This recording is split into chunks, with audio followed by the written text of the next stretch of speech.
Ma'am, kayo actively nagpa-participate sa Blue Ribbon Committee hearing.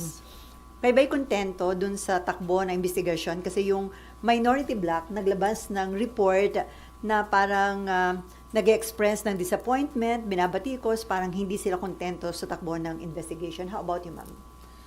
Hindi ko pa actually nabasa yung buong report. Okay, that's one. And definitely, si Blue Ribbon Chair, Senator Ping, ay kayang-kayang at substantively ma-address yung anumang issues tungkol sa pagkondukta ng hearings ng Blue Ribbon na I have been very satisfied to participate in and will continue to participate sa mga hearings na ito. Pero ubra po ba yon na wala pang report yung Mother Committee pero may nauna na report yung minority or may mali po sa prosesong nangyari?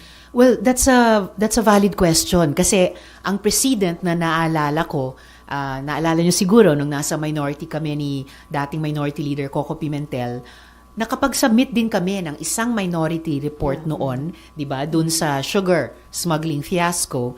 At ginawa po namin 'yon pagkatapos ilabas yung committee report ng Blue Ribbon noon at nabasa namin. And so our minority report was a comment on and a constructive criticism too at may proposals kami doon. So, nung panahong iyon, pinayagan ng Blue Ribbon Committee i-attach yung aming minority report dun sa committee report ng Blue Ribbon. Okay, so pwedeng meron kayong kontra committee report ang minority, pero kung nakapag-submit na ng committee report yung Mother Committee. Yun yung naging president namin ni dating Senator Coco noon at nung panahong iyon, tinanggap at inattach ng Blue Ribbon. Okay, Mean? Ma'am, ang sinasabi kasi ng ilang mga taga-minorya, bitin na bitin daw po yung hearing ng Blue Ribbon. For example, pinatawag yung dalawang staff doon sa may 30 Tamarin po na sinasabing may kaugnayan yung si Diskaya kay Romualdez. May mga ganun daw, and for example, coordinates na parang ang haba daw ng oras for that, samantalang na-establish na before. May ganun din po bang feeling kayo na may mga pagkukulang sa pagdinig po? O you're very satisfied with how it is being conducted? So far, I'm satisfied at dahil alam kong magpapatuloy siya.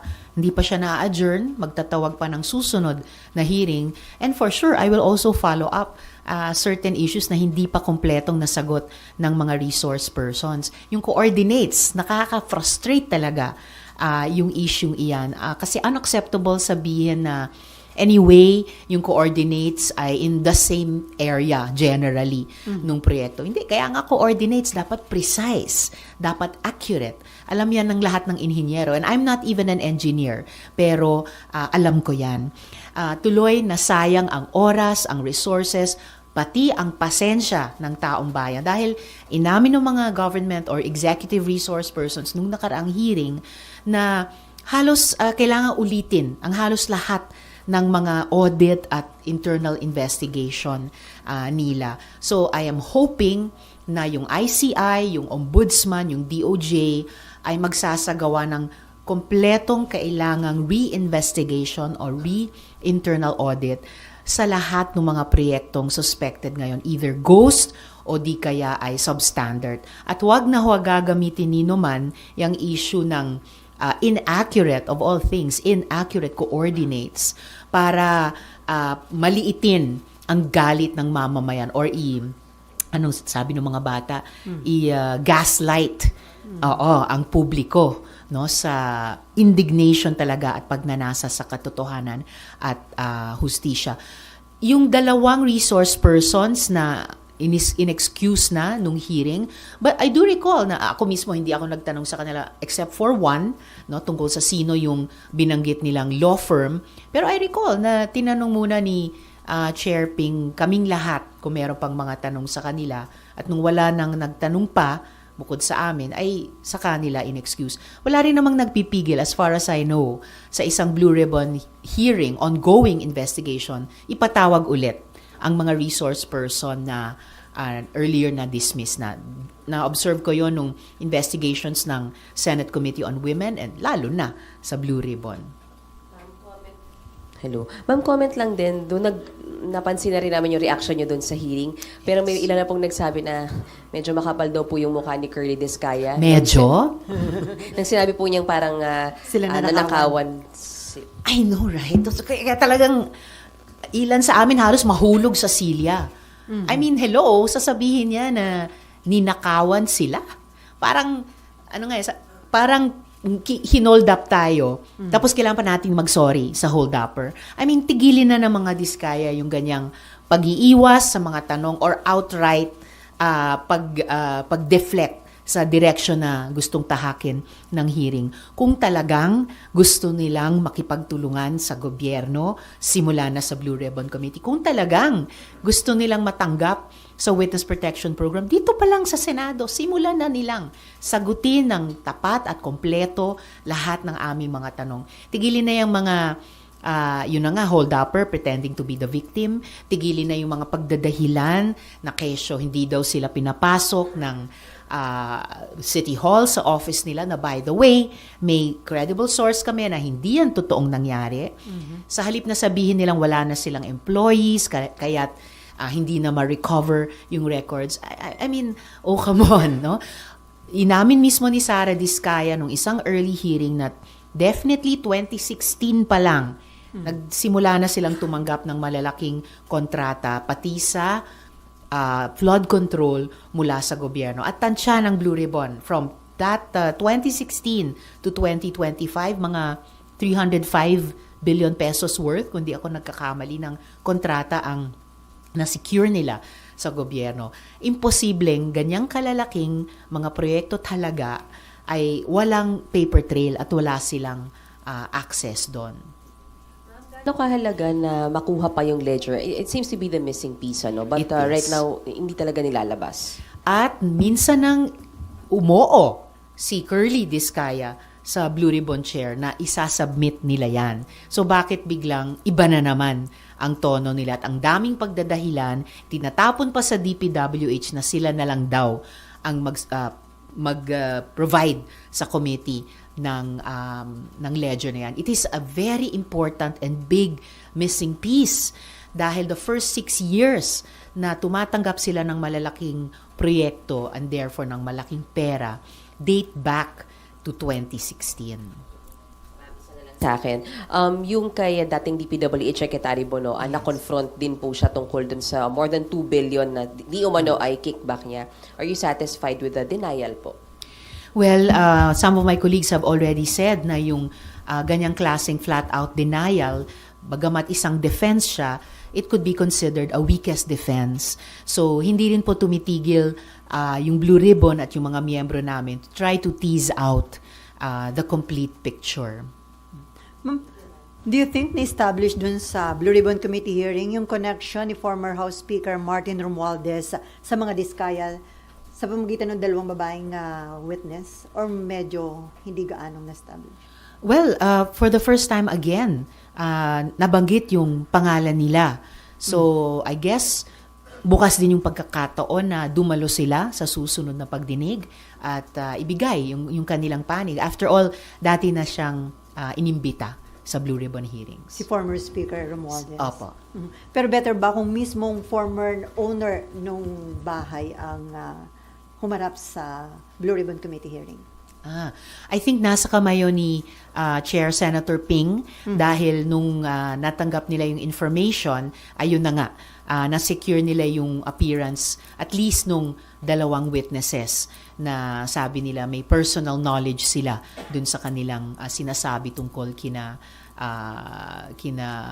Curly Diskaya at yung dating speaker. So ma'am, the way na nagpa-participate si Curly Diskaya, sa tingin niyo hindi siya talaga pwedeng mapasok sa Witness Protection Program, hindi siya cooperative? Of course, pinila o hindi yung ganyang klaseng witness stand is one of the requirements ng DOJ para mag-consider ng applicant sa Witness Protection Program na handa at talagang magsasabi ng buong katotohanan. And then kay Bonoan, yung pagsasubmit ng maling grid coordinates, sa tingin nyo attempt yun to cover up yung issue ng flood control anomalies? Kung sino man ang nag-submit, kung sino man ang nag-generate ng inaccurate, wrong grid coordinates at nag-submit nito, and sa ganyang submission, syempre, at sinabi niyon, may command responsibility ang in command of any department who is the secretary. tulad nung ibang resource persons namin, hindi ko mahulaan kung ano yung original motive, but the effect is so negative. Dahil lalong pinahirapan, hindi lang yung pag-imbestiga dun sa original na crimes, pero lalong pinahirapan mismong yung ongoing nilang mga internal audit at investigations. Sinayang yung mga naunang ginastos in human and financial terms at pinilit na kailangang ulitin. So it's a double frustration sa ating publiko. Okay, Amor. Ma'am, ano po for you yung kahalagahan nung naging testimonya nung dalawang witnesses na may role si Curly Discaya dun sa pagbili ng property ni ng former Speaker Martin Romualdez? I think yung testimony nila adds at the very least interesting elements, and sa patuloy na pag-imbestiga ng Blue Ribbon Committee ay maaring madiskubreng importanteng elements ito ng buong kwento na sino-sino ang may ugnayan sa isa't isa dito sa kabuuang flood control scam, sino-sino ang nagsesecure ng mga mahalagang assets para ipagpatuloy yung mga krimen na iyon. So I think we have yet to establish how important their testimony is, but at the very least, it's interesting. At hindi pa kumokontra sa ibang mga testimonya at ebidensyang narinig namin. Ma'am, sa mga susunod na hearing ay ipupursue itong issue na to? I may. Kasi syempre, nung narinig na namin yon sa hearing, patuloy din naming i-research yon. And ma'am, sa minority report po kasi sinabi na si former speaker ay either complicit with the crooks or negligent in his job. Either way daw po, he remains liable. Do you share the same opinion doon sa minority? Leadership has greater responsibility talaga. And kaya rin sinimulan at ipinagpapatuloy ng Blue Ribbon ang investigasyong ito. So that principle is shared among all the members and of course the leadership of the committee. And ma'am, if ever nga na may formally na, formally ma-file itong minority report na to, would you be willing to support it? Or paano po ba dahil you're part of the majority, you will just be you will just fully agree with the committee report, or may chance pa rin that you will support this minority report, considering that you share the same principle pagdating dun sa stand nila with the former speaker? Again, the whole committee, led by the chair, shares that principle na of command responsibility. Kaya nga, Blue Ribbon siya, di ba? Kasi nag-iimbestiga ng misfeasance, malfeasance, at non-feasance sa pagtupad ng mga tungkulin naming nagtatrabaho sa gobyerno. So, first things first, tulad ng anumang komite na mag-iimbestiga, magda-draft ng committee report yung leadership. Iikot sa bawat isa naming mga miyembro. At dun muna akong magbibigay ng comments sa findings at recommendations. Tapos kung mag-submit ang minority ng minority report, of course, the majority led by the leadership will consider it and magdidesisyon kung tulad nung nakaraang karanasan namin ni dating Senator Coco, ia-attach ito sa committee report. Timeline lang po, nabanggit po kasi ni Senator Ping na baka raw po by the resumption of session ay may committee report na. May update po ba on the timeline considering na may mga bagong issues that were discussed sa last hearing? Wala pa naman akong firm update kung kailan ang susunod na pagdinig dahil suspended pa lang yung hearing at kung ano yung final timetable para dun sa pag-generate ng committee report. So I'll wait to hear from the chair. Ma'am, considering na tuloy-tuloy na yung investigasyon ng Ombudsman, ng DOJ, may mga nakasuhan na ho sa Sandigan Bayan, may mga nakakulong na, do you think it's about time na tapusin na rin ang investigasyon ng Senate Blue Ribbon Committee, or dun sa mga nagiging development sa tingin nyo dapat pang ituloy dahil nakakatulong ang Blue Ribbon Committee sa investigasyon ng DOJ at Ombudsman? Oh, definitely nakakatulong ang Blue Ribbon and gaya ng naranasan natin many times before, pwede namang at nagpapatuloy nga ang isang investigasyon kahit ongoing na rin yung case build-up, yung filing of charges, yung pagdidinig ng mga kasong ito sa korte hanggang pa sa pagpapakulong ng mga mapatunayang guilty. Naranasan din namin yan paulit-ulit sa Senate Committee on Women. So definitely, lalo na no different for the Blue Ribbon. Kung kailan magdidesisyon ang Blue Ribbon na mag-adjourn na at mag-finalize na ng committee report, all of those, kung ano yung inabot naming findings and recommendations by then, will remain useful dun sa side naman ng executive. At kung ano pang mga issue na maaaring gusto naming i-follow up beyond the ending of the Blue Ribbon investigation, ay pwede pa rin naming i-submit bilang mga resolution sa mga respective committees dito sa Senado. And I look forward to that kahit sa Senate Committee on Health. Ma'am, yung existence ng Independent Commission for Infrastructure, yung ICI, useless na ba? Considering na hindi na rin nag-appoint ng kapalit ang Pangulo dun sa mga nagsipag-resign na miyembro ng ICI. It's about time ba na i-abolish na yung ICI? Yung original na sense ko sa ICI ay hindi dapat i-abolish or lalong pahinain. Kaya nga, isa ako sa mga nag-file dito sa Senate ng bill para palakasin ito, bigyan ng mas malakas na mandate, bigyan ng klarong budget. So, it would be regrettable. It is regrettable na hindi nag-appoint si Presidente ng mga dagdag na commissioners kapalit nung dalawang nagbitiw. Of course, bukod sa ICI, nag-file din ako at ilan sa amin ng bills para magtayo ng Independent People's Commission para imbestigahan ng kompleto at maayos itong lahat ng mga, hindi lang flood control, pero iba pang public works and even iba pang department projects, no, na sinubukan na rin naming ilagay sa mas maayos sa pamamagitan ng budget process nung nakaraang taon. Kung ano man yung magiging kapalaran ng ICI, we should engage and strengthen yung mga different fact-finding bodies na pwede namang magtrabaho parallel sa isa't isa para yun nga, buuin yung kwento ng nangyari at mag-institute ng mga malalakas na reforma. Una, para singilin ang accountability ng lahat ng may sala at pangalawa, para pigilin o at least man lang bawasan in large part na mangyari ito ulit. Okay, Marlon.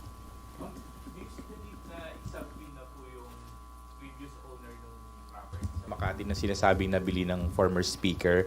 And then isabina din yung mga dokumento pertaining to that property and even yung sinasabing broker na nag-arrange ng purchase ng property.